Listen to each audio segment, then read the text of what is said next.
I can do things at WED without asking anybody, even my wife. Coney Island, world's biggest barrel of And fun. anywhere else your imagination takes you. Okay, we've done that now. To get the whole show now, you hurry, hurry, hurry. Anything's possible at Disneyland.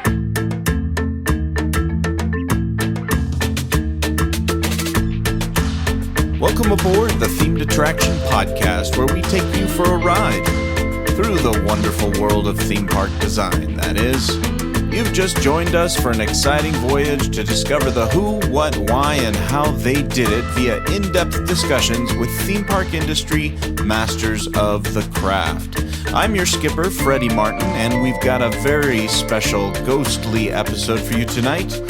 Mel is off on a secret tiki trading mission, so I took a different course to explore one of the most mysterious and darkly fascinating stories in all of themed entertainment, the development and execution of Disneyland's original Haunted Mansion.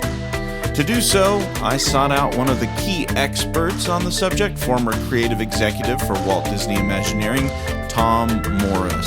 Now, Tom knows a little something about building theme parks and attractions, so who better to dig up the archaeology of Disney's eeriest e-ticket attraction? All right, you ready to go, folks? Keep your hands, arms, feet, and legs inside the boat, because this episode is about to leave the dock. Hit it, Sam.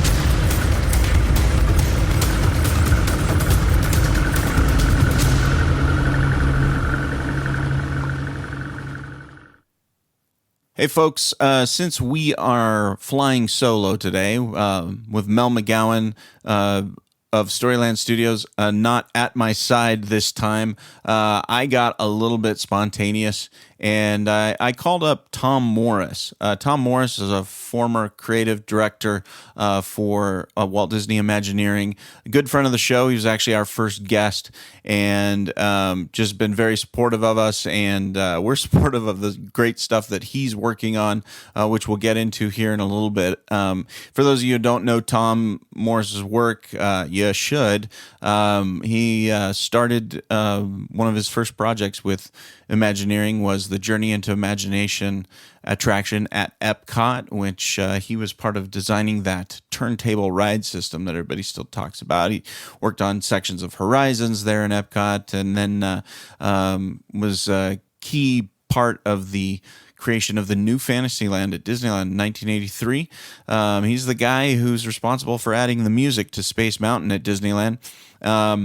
He also, designed a little thing called the Sleeping Beauty Castle at Disneyland Paris. I mean, this is a guy with some creative chops. He's part of the Cars Land team and executive producer at not one, but two Disney theme parks, Hong Kong Disneyland and Walt Disney Studios in Paris. So, but he's not finished. Tom is currently researching material for several books, which will unearth and piece together much of the lost history of Disneyland's development and construction. This is the archaeology of Disneyland at its best. So, thinking through the 50th anniversary of the Haunted Mansion, I wanted to commemorate it by hearing from this one person who has made a second career out of studying the literal bones of the park, and especially the Haunted Mansion. Big fan of that, as well as Pirates of the Caribbean, especially all of New Orleans Square and its fascinating structure and construction. So I reached out to Tom, asked him to meet me at a local outdoor mall for a chat about the mansion's history and to resurrect some of its most mysterious secrets. So here it is, my interview with Tom Morris about the 50th anniversary of Disneyland's Haunted Mansion. Well, Tom, thank you for being here tonight. This is really exciting for me, and we're here at on the eve of the Haunted Mansion's 50th anniversary, also on the eve of the 50th anniversary of Charles Manson's big date. So here we are. Busy summer. Yeah, it was. You know, you had the moon, and you had Kennedy going off the bridge, and Manson and Mansion, all within about 4 weeks. Yeah. or 3 weeks. Yeah. Strangely enough, Cheery note. yeah, it's such a cheery thing. I just saw the Tarantino movie. I've seen it twice now. It's just so fun. It's really a trip back. But we're for listeners, you're going to hear a lot of noise around us because we are here at the Village at Topanga, which is a really cool outdoor mall, sort of a garden inside the city, a space for families to come and enjoy shopping and food, etc. Newly built in the last few years, but this is my big transition to Tom Morris. It was built on the bones of a place that I grew up coming here to do mini golf. I saw some of the great movies I know I saw some of the Star Wars movies here. I know I saw Tombstone here. And then there was, even on the bones of that, was built a pumpkin patch. You know how pumpkin patches can have haunted mansions and then their own Christmas village? A Christmas thing, yeah. I proposed something like that one time that would be year round. That would do, all the holidays. So Easter and 4th of July. Yeah. It'd be there all the time. Yeah, that'd be super. Yeah. So that makes me think of what the work that you have done and are doing in researching a project that gets you to see the archaeology, the bones of what was there before in Disney parks, specifically Disneyland. Talk to me about that fascination you have with digging beneath the dirt. I like tunnels and caves. Tunnels and caverns and caves. Have always intrigued me. Tom Sawyer Island was my favorite attraction for a long time at Disneyland when I was little. And, I grew up at the beach, so building sand castles and tunnels was always really interesting. And then the National Geographics were kind of like one of my favorite things to read. And so those always had interesting features that had the acetate overlays that you would go through and see the progression of a civilization or the de-evolution of a civilization over time, just using those cell overlays. And so I'm always kind of thinking, cell overlay. When I'm trying to explain the chronology of something, it's like, I wish I had some cell overlays with me. So, wow, I don't know where to begin with all of the, this could become very rambling, but I did start kind of gathering information and material when I started working at Imagineering, just out of my own curiosity. Like as I, happened to be researching something or see something on someone's desk, that's really cool. Can I get a copy of that? Sure. And I put it in my files, and then I would study it sometimes. Because my big thing was, for a little while, was just to figure out why there were rumors about the Haunted Mansion for a long time. Yeah. That was one kind of area of interest, and the other was Pirates of the Caribbean, because I just loved that attraction. I loved how it was laid out, and there was something very mysterious about it, how it kind of defied space and time. Like, how did we, it seems like you're gone for so long. Where did we go? Where did all that fit in there? And so that always intrigued me. So kind of getting to the bottom of how exactly that was laid out and why sometimes, something was done a certain way. And so I just, kept my own clip files.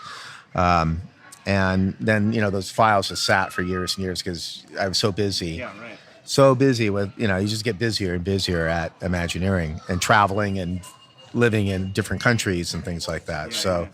And then I would say that sometime around, maybe just about 5 years ago, I was doing some synergy projects. So that gave me exposure to some of the folks in Disney publishing and other areas of the company that were involved with books and publishing. And I remember just throwing out an idea randomly, like, what about an archaeology of Disneyland kind of book? And I think I had mentioned it maybe years before, and they're like, you and a party of one.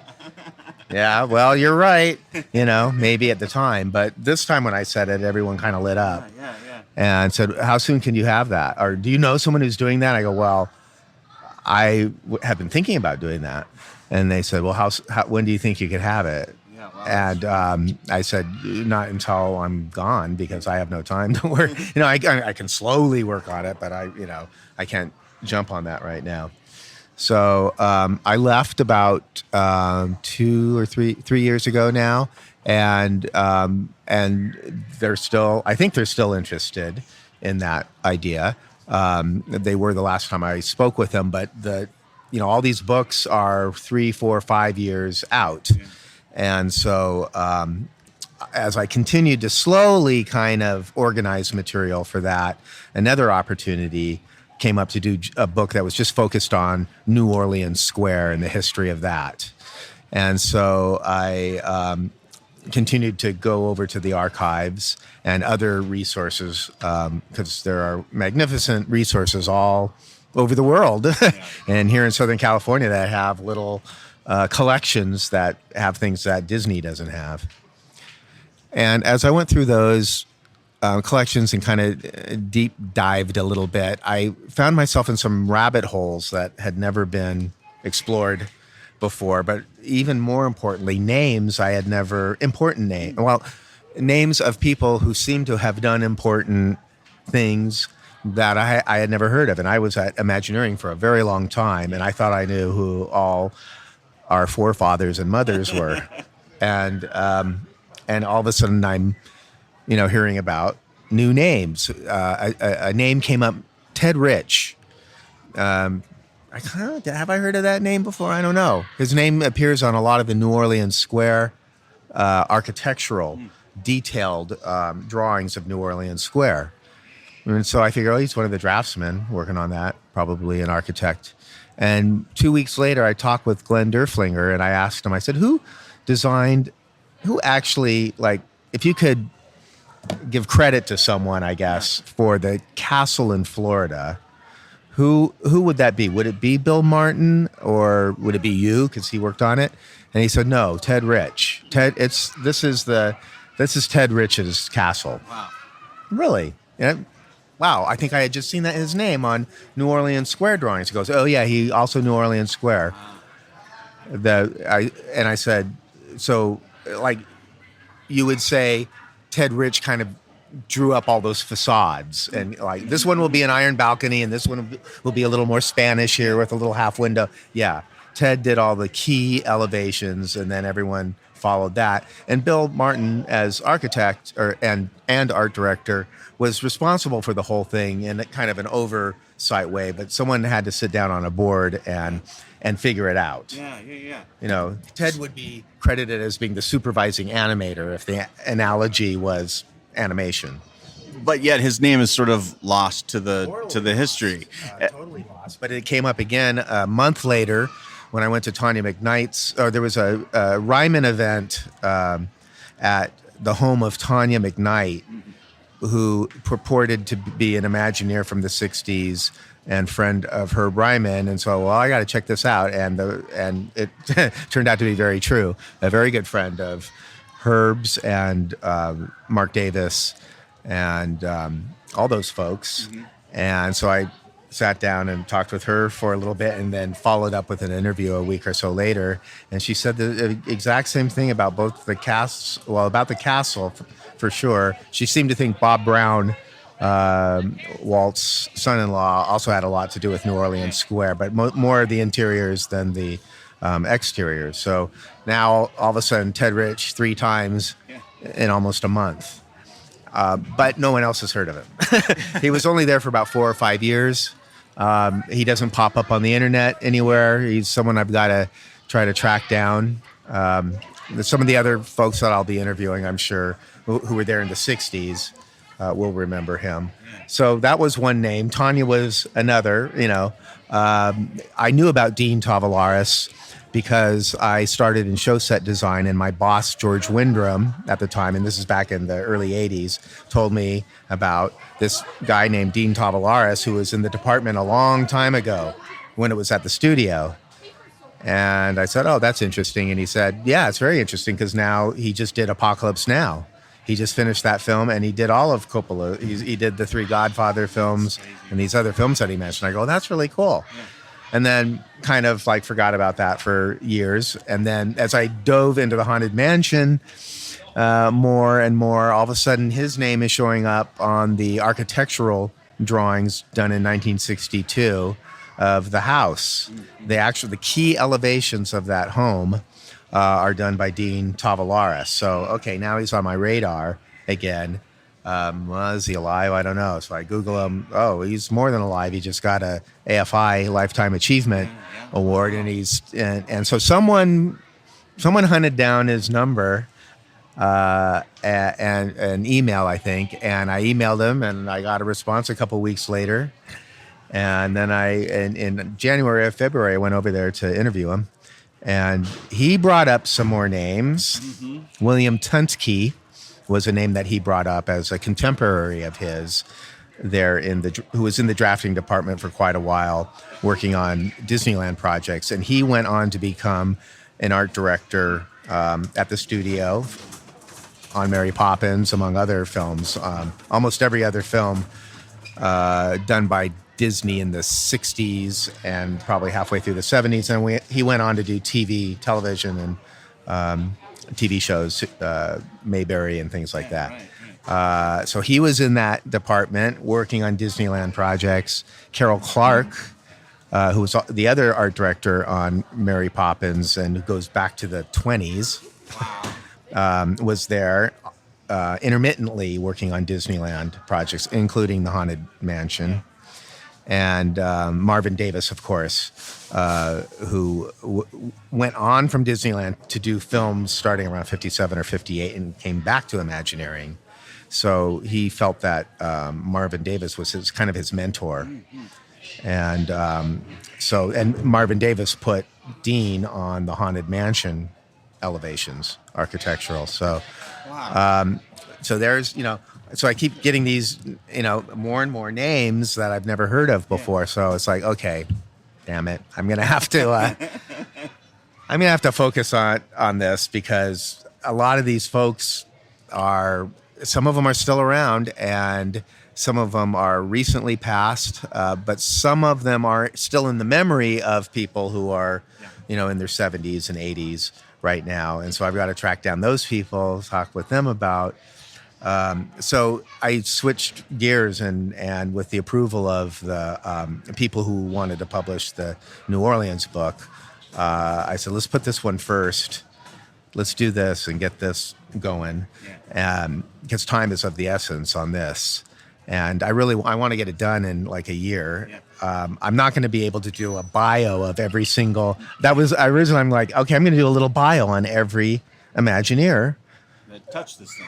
Up to 1970. I never intended to go beyond 1970, because I know that the head count goes up logarithmically after 1970. So I figured I'd be dealing with a couple hundred heads that people hadn't heard of before, in addition to the heads that they've already heard of. But the count is up around 800 right now. And so I'm not going to be able to track, some of those people came in for a year and left, and no one remembers who they are. So I will at least list them all out, and the years that they worked there, and in most cases the department that they were in. And but the more interesting stories will go into a paragraph or a page on these interesting individuals that we haven't heard of, that did some of the things that you really love. The guy who designed the Pirates of the Caribbean marquee. Yeah, right. He's around. You could talk to him. He's in Pasadena. I just found him. I haven't talked. He doesn't. Some of these people don't know what's going to hit them when I call, I guess. That's right. Well, it's so fascinating too about the Haunted Mansion is there's so much rumor and mistaken truths and things like that. And you're digging in. You're talking about you're having to discover the different people who were involved. It's not like there's a full record of everything that went into it, or even the reasoning behind certain decisions. And I think that too is what you're picking up. And so that helps you to not just dispel rumors, but explode more of what the story really was about. Not just of the attraction itself, but How did this thing come to be? The last bit of my focus is kind of, exactly what it ended up to be, because that's been so covered. We all know what it is, and people cover kind of every iteration of it, every little change, and that's not the focus. And also the Ken Anderson version is not my focus, because there are others that are more knowledgeable about that than I am. I'm covering the part that was my childhood, which was this house shows up one day in Disneyland. And, oh, how cool. Can we go in? No, but next year you can. Yeah. Not. And I remember the rumors. And the rumors were strong. They were persistent in a time when there was no internet or social media. So I think that's one of the reasons I started collecting aerial photographs and things like that of the Haunted Mansion, and just going through the research and whatever research they had in the library at Imagineering. I would read, just to see, well, was there any validity to that? Was there any place to have even put something? Because I swear I remember even reading news articles, a little newspaper thing that it opened, it closed, or heard it on TV. And then I thought, no, that's my imagination going off again. And then I talked to other people and they go, I remember hearing a thing on the, local NBC News about it. And I remember my dad was a ride operator for a couple seasons at Disneyland, and that was 1967. And he was almost on the opening crew of Pirates, but the opening summer of Pirates. So he worked on Pirates from about April 1967 through to the next Christmas, I guess. He's a high school teacher, so they do that on the holidays and everything. And I remember him coming home one time and saying, "I think they opened up the Haunted Mansion," and I go, "Oh, when are we going?" He's like, "Well, they closed it." Yeah. I go, "Well, where did you?" Well, everyone was saying, it was like going around the park. Yeah. Wow. And then collective imagination. And so pretty soon, once I worked at Imagineering, it was pretty clear there was never any place to have really put anything. Yeah. But sometimes there is some kernel of truth that can cause a rumor to get misinterpreted or, overtold, like a game of telephone or something, where it becomes embellished and it takes on a life of its own. So what are the things that could have stimulated that or caused that to happen? So that was always just kind of a thing in the back of my head, like, someday, there must be some information somewhere. Maybe someone got hurt in there or something, a cast member, and, twisted an ankle or something. And so one of my things was like, one of my centers of interest was, I wonder if the elevators were always in there. Like, was it just a big empty box with, two holes in the floor, boarded up or something? Maybe that could have been the source of one of the rumors, which was a woman fell in a snake pit, or someone fell into a pit. So I remember, like, maybe within the first couple years I started at Imagineering, I started asking around to people who would know. And I, got kind of the weirdest answers. Like, first of all, it's just like, quash that rumor once and for all. I'm like, well, I'm not trying to start a rumor. I'm just trying to find out what the source of a rumor might, and so the issue about the stretching rooms was like, no, nothing was in there. There was just this instant reaction of there was never anything in that house. Well, that's not really what I'm asking. I'm not saying that something happened in that house. I'm just wondering if the elevators were there, because it was obviously built for the elevators, and you wouldn't want holes in the floor in a room where people might, maintenance people might wander in and fall or something. Yeah, and they wouldn't have dug the holes while the building was up, right? Right. So as I discovered really good aerial photos of that, you can see that there's just a big empty concrete bunker below that. But yeah, that it would have made sense to put the elevators in there. But everyone that I asked said, no, why would they have done that? They all we did was build the house. And then in 1969, we did the show. Okay. And then eventually I came across information that indicated that the elevators they certainly were designed in place because they're in the architectural and structural construction drawings of 62. And then there's some purchase orders. That's good. Purchase orders, yeah. Now tell me about that. So, because there's this nerdy factor to what it is that you're doing. You're having to go to books and sit in the archives, the Disney archives, for hours on end, looking through. Tell me what the kind of things that you're looking through that are giving you these clues. Everything I'm finding for the Haunted Mansion, I'm doing at the archives, but there is some of that. Right now on the archives, this is on the new book. That's not anything about the Haunted Mansion, which is basically the archaeology of Imagineering, or the untold, early beginnings of Imagineering up to 1970. So where did they work out of? This is another question I must have asked a dozen people in the know, executives. But the thing is, almost every executive or person, who had any kind of tenure there that I asked didn't start at WED until 62 when it moved to Glendale. I didn't ask the right people. I could have asked Claude, and I never thought to ask, or Mark Davis, or, Mark didn't. Mark started in 62 also, 61, when they moved to Glendale. So there's a whole group of people that never worked WED when it was at the studio. They started in 61 when WED moved to Glendale. Yeah. So people didn't know where WED was at the studio, and I got as many answers. They were in the boxcars. Okay, what are the boxcars? Oh, they were some train boxcars that were brought over from the Hyperion studio. Wrong, they were never train boxcars. Literally, they were nicknamed boxcars because they were long, narrow buildings. It was on the Zorro lot. It was in the Zorro building. It was in the annex. No, it was just, there was no WED office. They were all in their individual offices in the animation. Desks. Right, exactly.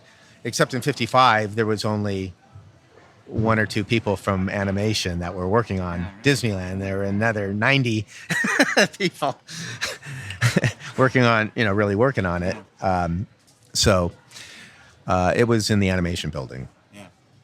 And it was in a very specific location.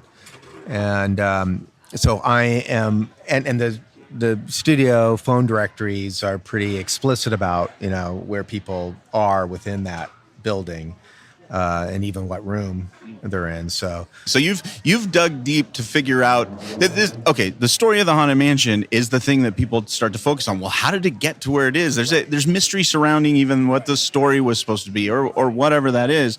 And then to go one layer deeper, you realize that there's mystery in the entirety of the building of this thing, because nobody kept any decent records. You didn't even, as you were just saying, you don't even know where people were sitting in their or what offices or places that they were working in. So as you're going deeper, I wanted to kind of ask you about those aerial photography. So let's talk about a couple of things that maybe you have discovered as you've gone, just by whether you're looking at the aerial photography or specific things that just went, that's how it was. Because actually, I saw one of your slide presentations where you showed, that the tunnel that used to go out there for parades, that became something. So talk through some of the discoveries you've made so far.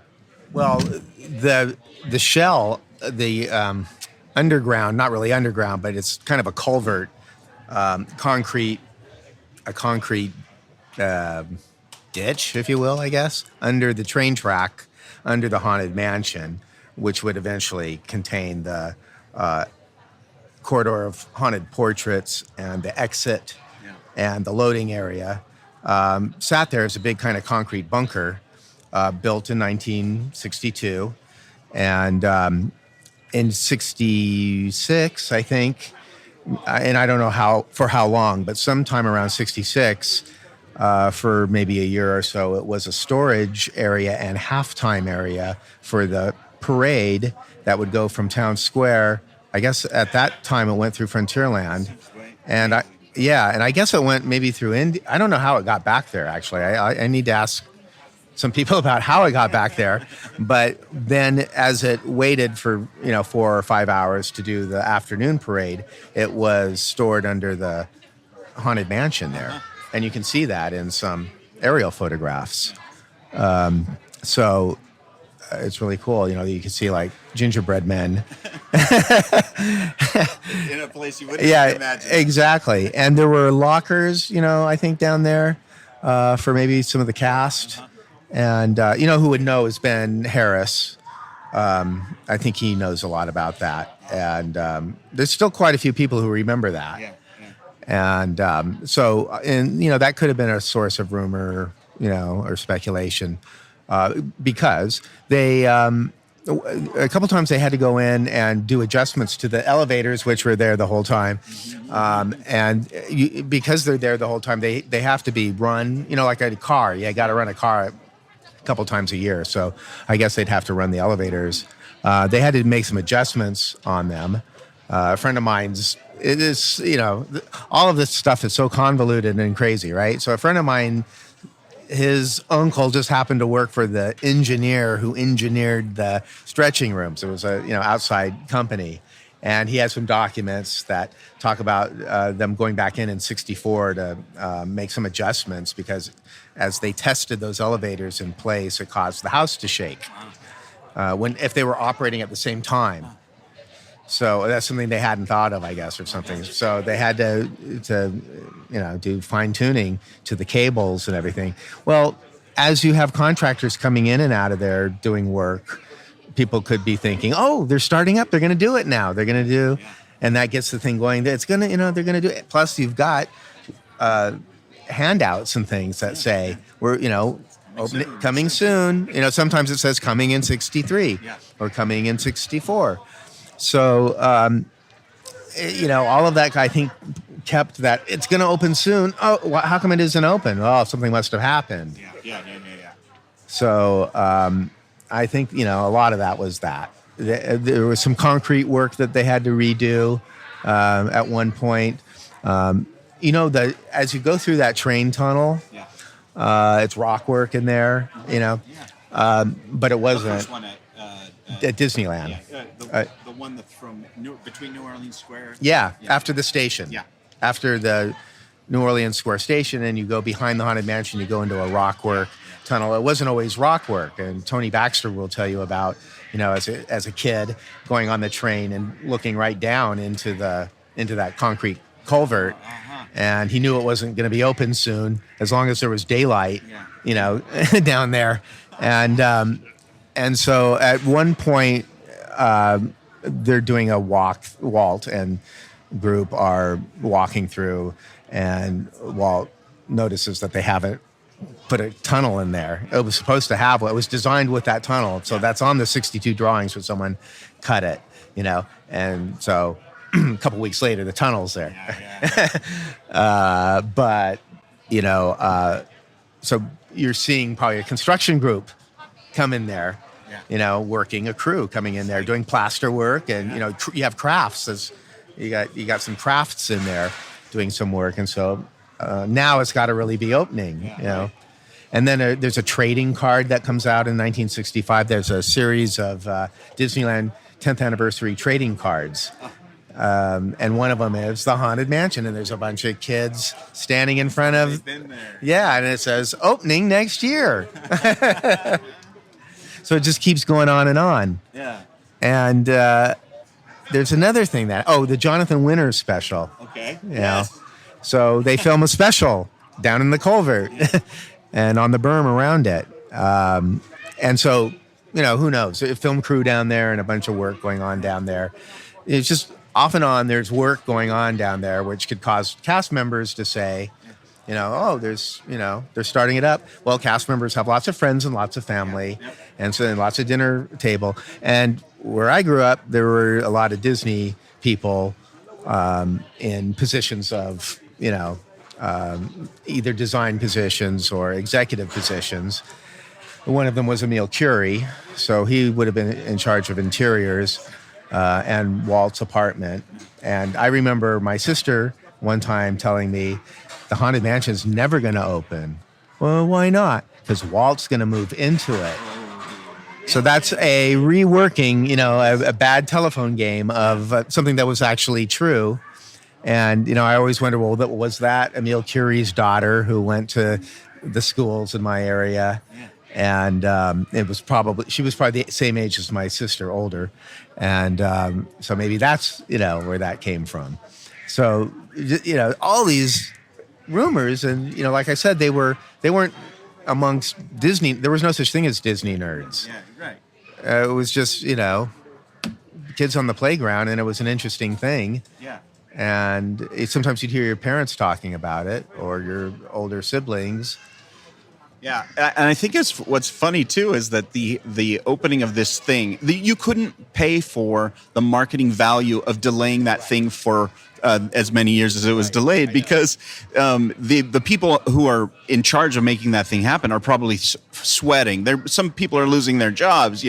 We should have had this open a long, long time ago, and yet it's creating this public consciousness that says there is mystery here. This might be real. Sometimes I even wonder if there was someone in the publicity department who was seeding the rumors, because in their best interest, maybe not anyone else's, but just to keep the excitement and in the news. And I don't know. I have nothing to prove that, but it certainly was a very persistent rumor back in the day before you can electronically spread a rumor. And so that was part of the fascination, I guess, of the Haunted Mansion, and it's still fascinating from a construction and from just the story of how they made certain decisions. And a lot is in my presentation that I show sometimes, usually to kind of closed groups, but there's a lot of information out there, and it's and there's nothing nefarious or anything like that. It's all good, just the process of designing and the fact that in 1962, that was really probably the busiest time of Walt Disney's life in terms of generating ideas. So they had just finished 1959, all the expansion for that. And Walt was really becoming interested in a lot of things, and they were also, they were going to do a Wizard of Oz thing in Fantasyland, and that kind of goes on hold. And Liberty Square, Edison, all those things you see on the Sam McKim map. But I think they focused their attention on the west side of the park to balance, basically, just better distribute the crowds. And they also needed food. I remember reading that in maybe it was a Buzz Price report, that they needed more food capacity, and that drove, I think, the basement, where they'd have a central kitchen. This is the same time Walt's becoming interested in urban planning, basements, utilidors, beginning to think about a futuristic city somewhere. Then the World's Fair. They were talking about St. Louis. They were talking about a second gate even, or a small, you've probably heard Todd Pierce's thing about the California Living. I mean, that was really a thing that was serious. And there's a lot going on Walt's plate. And I think that, they bit off a little bit more than they could chew in 1962. But they had to expand the train tracks. They had business people saying so and operations people saying you need to make the park physically bigger. And I think someone, dictated that as long as we're pulling the track out and we need all this food capacity, then let's dig a pit and put all the food, centralize the food, put it down there. And they were also, in 1960, 61, 62, it was on their agenda to begin developing audio animatronics. And that term comes up, as early as 1960. And it's referenced with respect to the Wax Museum as one of the places to launch the technology. Talk about that, the Wax Museum. Well, I don't know a lot about the Wax Museum that, I don't know much more than anyone else who's read about it or seen what little artwork there is on it. But I believe that it was never intended to be literally a wax museum. That was the pretense, and then you would go in, and then these tableaux would come to life. And also, it wasn't meant to be very long, meant to be a walkthrough. So it was. I think they were in the middle of digging the hole when the decision was made, because, okay, you're going to hear it here first. Pirates of the Caribbean boat ride precedes It's a Small World as a boat ride. So they start designing a pirate boat test track before there is even a notion of, before Pepsi Cola comes onto the scene. And so I thought I was dreaming or smoking something, but I don't smoke. And then here it shows up on an aerial photograph, a test track for Pirates of the Caribbean, preceding the test track that they built with Arrow up in Mountain View. And it's in the parking lot of the studio in early 1963. Wow. And then I found drawings that are dated like November 62. They're still finishing the hole in New Orleans Square. You've talked to me about, I think on our previous podcast, but I really enjoy the way you describe the layers of activity that has to happen in New Orleans Square. That place is as complex as a small Epcot, the original town. I always call it really is kind of a small little town, because it has it has utilities. It has a food, a big food area.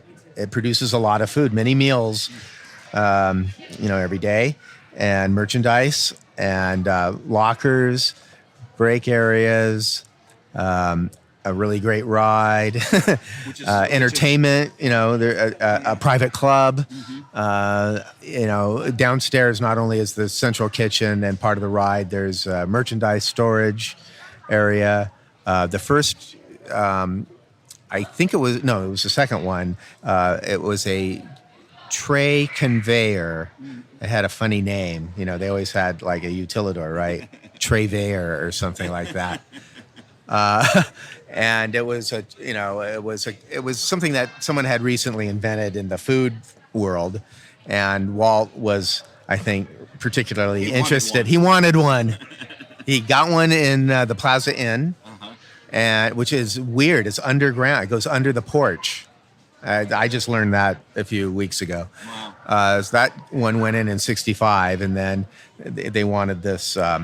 This, I forget what it's called right now at the top of my head, but anyway, this food tray that would take trays from the French Market, the Creole Cafe, the Blue Bayou, all to a central cleaning area for the dish fair. It was called the dish fair. That's great. And that was there until about 9 years ago, the dish fair. Wow. And they finally took the dish fair out. The dish fair, someone told me the dish fair ran through the middle of the Arsenal scene. Oh, really? And I'm like, no. But it did. No kidding. Not the middle, but it ran along the side of it. You couldn't see it. It was in a black duct. Yeah, everything was intertwined. And everything was intertwined. It's beautiful. It's really like a beautiful thing, I think. So much compact, and, some really good thinking in there. There one thing, well, I shouldn't go into it, but, they changed that. They made a correction for something that wasn't good back about 9 years ago, but it's a little bit off topic. Yeah, no problem. So, hey, I want to thank you for coming on just spontaneously with me, kind of celebrating this 50th year of this thing. So I want to end with a couple personal stories. So I'll tell one, you tell one, I'll tell one, you tell one. So one of my early memories, not early memories, I think, once I got into junior high and I was going to Disneyland on a regular basis, specifically probably with youth groups or school groups or something like that, and hoping to get an opportunity to hold a girl's hand in a line, or on a ride or something like that. But I very clearly remember getting put onto the Haunted Mansion by myself, probably a first time. I'm probably 12, 13, first time by myself. I just watched two of my guy friends get onto the Omni Movers ahead of me, both with girls. And I remember kind of feeling very alone. And it was when they still had characters inside the mansion leaping out at you. And to this day, it freaked me out so bad. to this day, when I'm going backwards down that hall, I'm like, have they brought it back? There's a little bit of if you were to take a picture of me, there's a little lean. Yeah, someday they will, and they should. My specific memory, though, is funny. I remember it. I've seen pictures, and I've heard people talk about it being a knight in armor that leaps out. But when it happened to me, it was like a Phantom of the Opera type of face with a cloak, and he swung his cloak out at you. That was the big scare. So how about you? Give me a good Haunted Mansion memory. Well, I went on it for the first time in October '69, and of course I was thrilled finally to go in there. And How old were you? 10. So I went with one of my sisters, and so it was wonderful. I don't remember seeing the Hatbox Ghost, so it was gone by then. And the hitchhiking ghosts at the end, the group of three, the first group of three, they were there, but in the mirrors they were not. So that came later. So what was in that mirror was kind of wispy spirits that followed you along, and I thought that's kind of weird. Yeah. Interesting. Maybe they could have done something better with that. Wow. I was a critical thinker even back then. Yeah. And so sure enough, like a year later or so, the hitchhiking ghost came in. But for about another 3 years, they could never get that thing in sync. So sometimes they'd be between the two vehicles, and you'd have no one in your vehicle, and they'd be floating in the middle. And that, seemed to go on for an awful long time. So that is one of my. I know I've got a better memory of it, but I'll hit you with this one. This is really funny. Just revealed to me recently. My son, he's 18 years old, just moved out of the house. My wife and I are finally empty nesters. We're happy about that and sad about that at the very same time.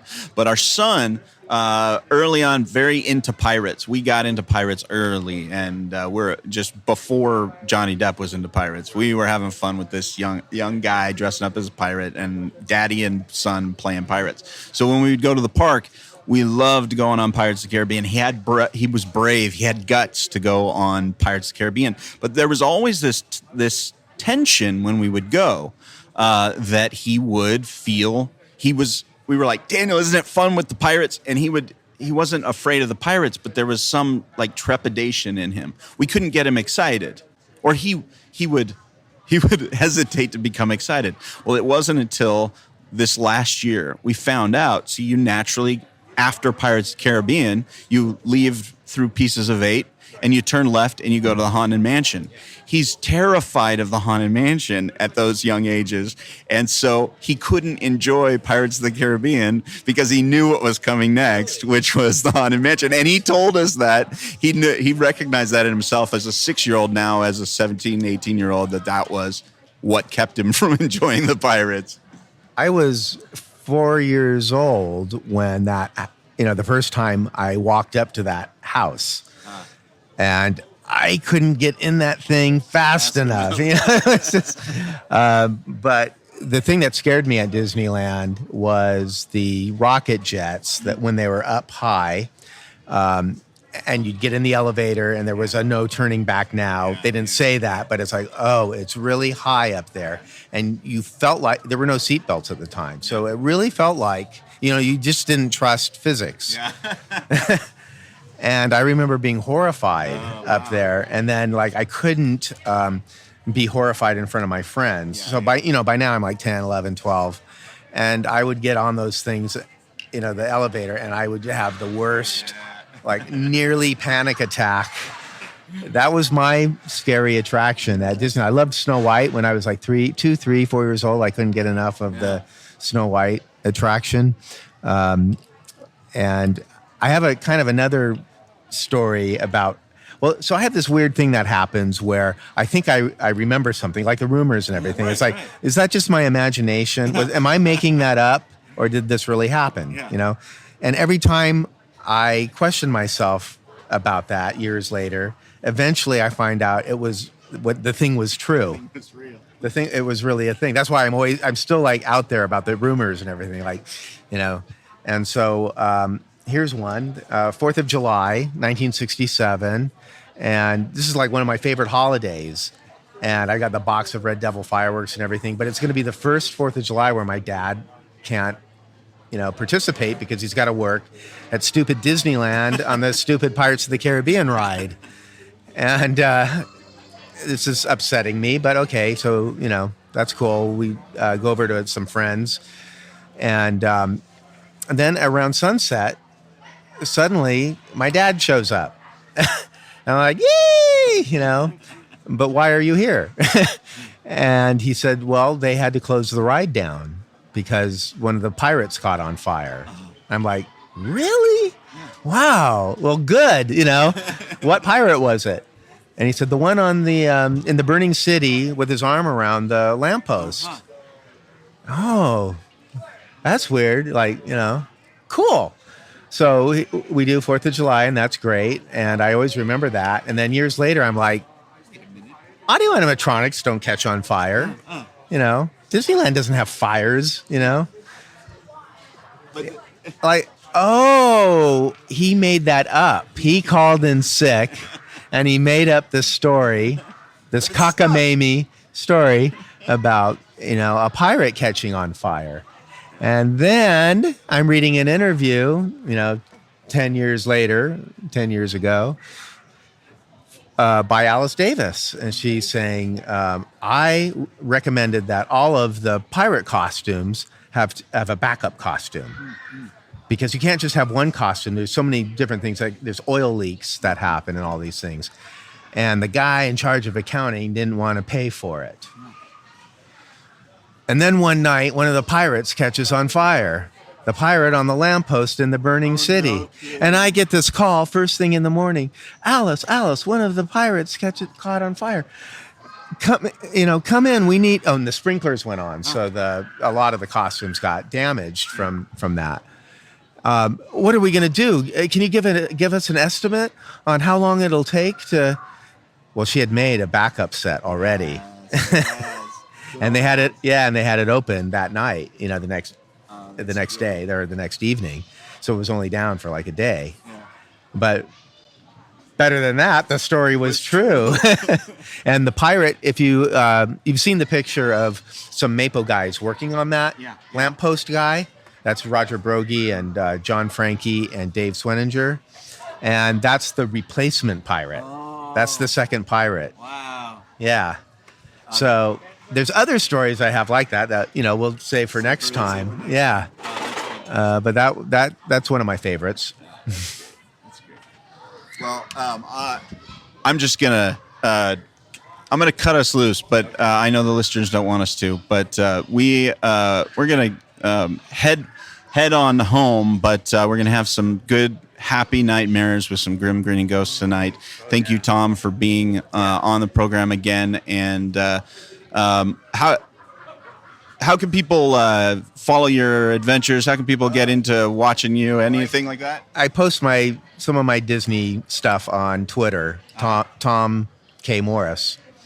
Simple as that. Yeah, simple as that. And then I post pretty pictures and sometimes Disney on Instagram under the same Tom K. Morris. Okay. And then maybe a book will come out in a year or two on I want to call it Imagineering in the Beginning. Because it really is focused on the formative years of Imagineering, but it's also the undiscovered. It's stories that are ready to be rediscovered, and they haven't been told, with personalities who you haven't heard of, and many from the film industry, many who are at the end of their careers, and many who are at the beginning of their careers in film, are part of this story, and many other interesting folks. Well, we can't wait, and thank you so much for tonight. You want to go get a coffee? Sound good? Let's go get a coffee. Or a beer. Let's get a beer. Thanks, Tom. I hope you enjoyed that as much as I did. Tom's stories betray an aura of experience and know-how in this industry, and there's so much to learn from him. We hope to have him back again very, very soon. Well, I better get this boat back to the dock before Mel finds out I sailed without him. So long, folks. Hurry back.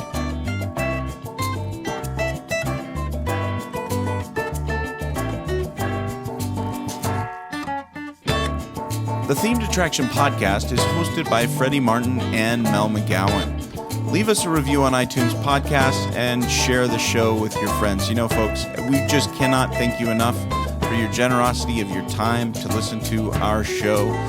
We know you have a lot of choices, and we keep finding out with the reviews that you leave us on iTunes just how much you enjoy it, and your kind words just give us such great encouragement. So thank you, thank you, thank you.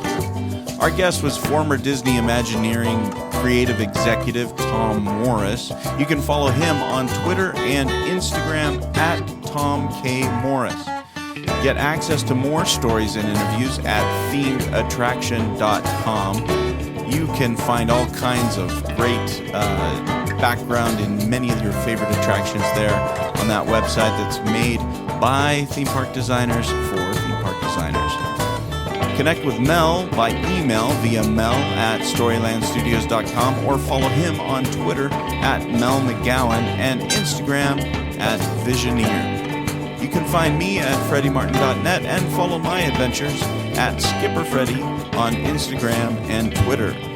Our theme music was composed by Rob Watson. Other music provided by The Lost Dogs. This episode was designed and produced by the one and only Dr. Barry Hill. Find him at barryrhill.com. You know, Barry is fascinated with the supernatural. He recently started to explore sections of town where he's most likely to encounter ghosts. He hasn't had good luck, though. Last week was his first ghost sighting, but the only thing he saw was the ghost's backside as it disappeared around the corner. It was a dead end. Thanks for listening, folks.